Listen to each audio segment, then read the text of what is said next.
Hello everyone, welcome back to my channel. ఇవాళ recipe వచ్చేసి అయితే chicken fry. Next stove on చేసుకొని ఒక బౌల్ పెట్టుకొని కొంచెం ఆయిల్ పోసి ఆయిల్ హీట్ అయిన తర్వాత షాజీరా, లవంగాలు, హెచ్చం, చెక్క, మనం కట్ చేసుకునే మెంతి కూర, ఆనియన్ పేస్ట్ వేసుకొని బ్రౌనిష్ కలర్ వచ్చే వరకు వేయించుకోవాలి. తర్వాత 1 టేబుల్ స్పూన్ అల్లం వెల్లుల్లి పేస్ట్ వేసుకొని బాగా కలుపుకోవాలి. తర్వాత చికెన్కి అయితే నేను ముందే కలిపి పెట్టుకున్నాను. కొంచెం కారం, పసుపు, ఉప్పు వేసి కలిపి పెట్టుకొని ఒక 30 మినిట్స్ మ్యారినేట్ చేశాను. అదైతే ఇప్పుడు దీంట్లో వేసేసాను.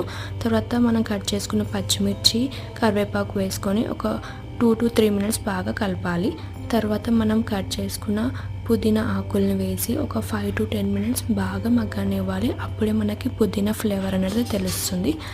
తర్వాత 10 మినిట్స్ అయిన తర్వాత 2 టేబుల్ స్పూన్ కారం, 1 టేబుల్ స్పూన్ సాల్ట్ వేసి బాగా కలుపుకోవాలి.